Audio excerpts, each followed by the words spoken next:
Here's how you can get 4 new listings per month consistently. The first thing that we have to realize is that if you want to get at least 4 new listings per month consistently, is that you cannot just rely on referrals, SOI, or traditional prospecting like cold calling or door knocking. So why can't we just rely on these channels or sources of leads? Well, the first reason is because SOI and referrals are hard to control. Right? It's hard to gauge exactly when you're going to get referrals. Yes, you can try to reach out to your sphere of influence and ask them if they know someone who wants to buy or sell. But at some point, a lot of them will tell you not right now, but maybe in the future, maybe in a few months, or maybe in a few years, right? So your SOI is not necessarily always short term. It's not always now business. And if you want to get 4 new listings per month consistently, you need to have some now business. Now, doesn't mean that the SOI though isn't good for the long term and that you can't keep them in your pipeline, but it's important to know that referrals and SOI are usually unpredictable and not really scalable, right? It's not like you can like turn on a switch and be like, all right,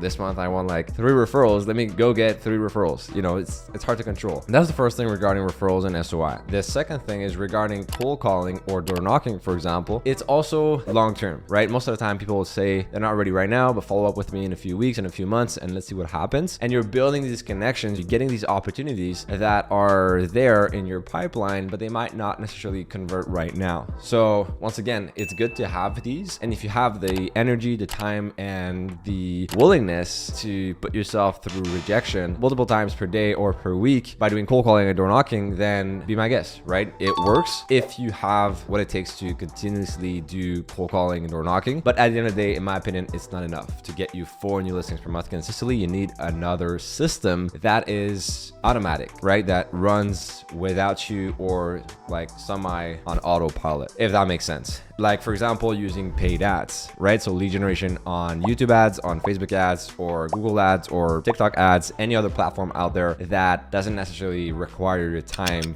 blood, and sweat like when you are doing cold calling or door knocking. Now, maybe in the past you actually tried doing lead generation yourself or by hiring a marketing company or a lead generation company that were supposed to send you leads through Facebook ads, Google ads, YouTube ads, or TikTok ads, and it didn't work. Now, let me tell you one of the reasons why the lead generation don't work in general, or the companies that are supposed to send you lead are not producing results. The first one is they are not targeting the right demographic. So you might be getting just buyer leads, or what I call duds, or click by mistake leads. And a lot of them are just curious to know like how much their property is worth, or, you know, they thought they would be getting more information on a specific listing, and you find out that they're just renting, you know, they're not even own a property and they don't even have the capacity to buy in the first place. These are just like laying on their couch on a Saturday evening, and they're just like scrolling on Facebook or whatever the platform, and they're like, oh yeah, let me, you know, put my address to see how much my neighbor's property is worth, you know. But these leads are not actual real leads. There's a few reasons why this happens, but the most common one is because of what's being advertised, meaning the lead magnet, the reason why the leads are putting their information in the first place. For example, if you just offer the standard CMA, the free home valuation, like any other agent is doing out there, you're not really standing out. And you have to understand that a CMA, you know, people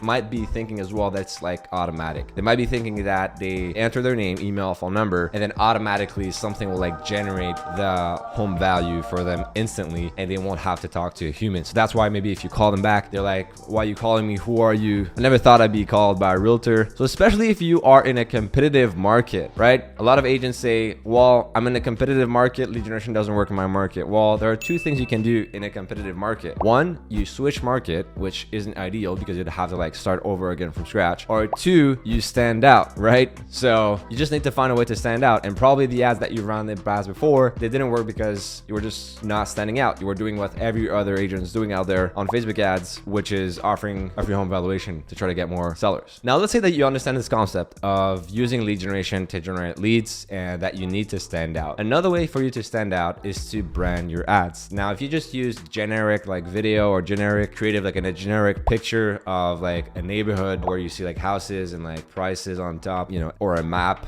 of like the neighborhood with like prices like everybody else is doing, guess what? You're not going to stand out. So you need to brand the ads, stand out, be in it, record a video, put yourself out there so that you actually attract people who are drawn to your personality. And you'll notice that the quality of leads is actually way better. Why? Because they see you on camera, and then by the time you talk to them, they already expect your call. They already know who you are. The next tip I'll give you if you want to get 4 new listings per month consistently is to not use the same platform that everybody else is using. The reason that is because, once again, there's a good book called Blue Ocean Strategy, and it's basically the principle of like in an ocean where it's really competitive, you have like all these sharks competing against each other, and it's like a red ocean, right? Because like basically blood in the ocean, basically competing against each other. And then there's like a blue ocean out here where nobody is yet, right? And it's like a virgin market, a virgin opportunity where you can actually take your place there. So that's why, for example, when you use a competitive platform such as Facebook, everybody else is on there. That's a red ocean. But a blue ocean is something like YouTube ads, for example, or TikTok ads, for example. So now that you are generating leads online through a blue ocean platform that is not over competitive, and you know what to offer to attract the true sellers looking to sell, and that you are able to stand out in a competitive market. Now, the big mistake I see realtors making is the fact that they don't track with data. Even the marketing companies that they hire, this blows my mind. Like, they don't even track the data. They don't even track the whole sales funnel. And this is insane, because how are you going to sell something based off emotion? You cannot, right? You can't go off gut feeling and be like, oh yeah, I think this is working out. I think I'm profitable with my ads. I think I'm getting clients. I think I'm breaking even. You can't know, right? You need to actually track how much are you spending every single day, how many leads are you getting every single day or on a monthly basis, and then how many of these leads are actually good leads, quality leads that you're having conversations with on the phone, over text. And then the next metric is reporting how many listing appointments you are getting. And then out of these listing appointments, how many are you closing, right? How many are you actually able to list? What's your ratio from listing appointment to actually listing a property? And then from there, if you want to go further, you can track like how many of these listings you actually end up selling, right? But most realtors have zero idea of these metrics, and it's not your fault. You know, nobody teaches that. So the key here is to start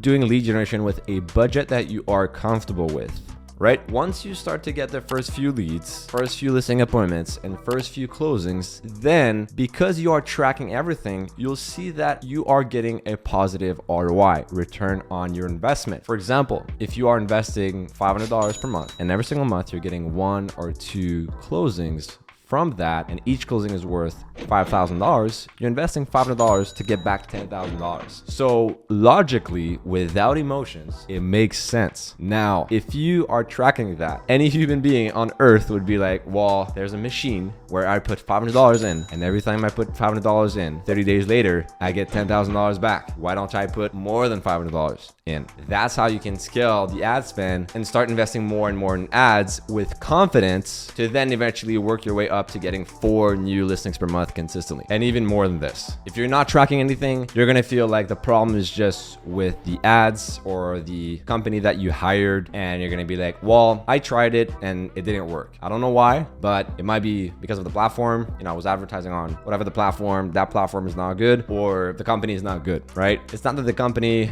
might not be good actually, or the platform might be too competitive as well. But my point is, you should be able to track and identify as a business owner, as an entrepreneur, the bottlenecks, right, of the wholesale process, and know exactly what you need to improve. Is the problem the ad itself? Is it the landing page? Is it what is being communicated to the leads as soon as the lead opt-ins? Is it what's being said on the phone on the lead? Is it the time to call back the lead? Maybe it's too long to reach out to the lead. Maybe you're taking too long to contact the leads, or the company's taking too long to contact the leads. Maybe the problem is you're able to have all these metrics down within KPI, key performance indicator, like the metric that we're aiming for, but then the problem is on your listing appointment side of things. Maybe you're not closing, at 30%, and you need to be at 30% to make all of this profitable, for example.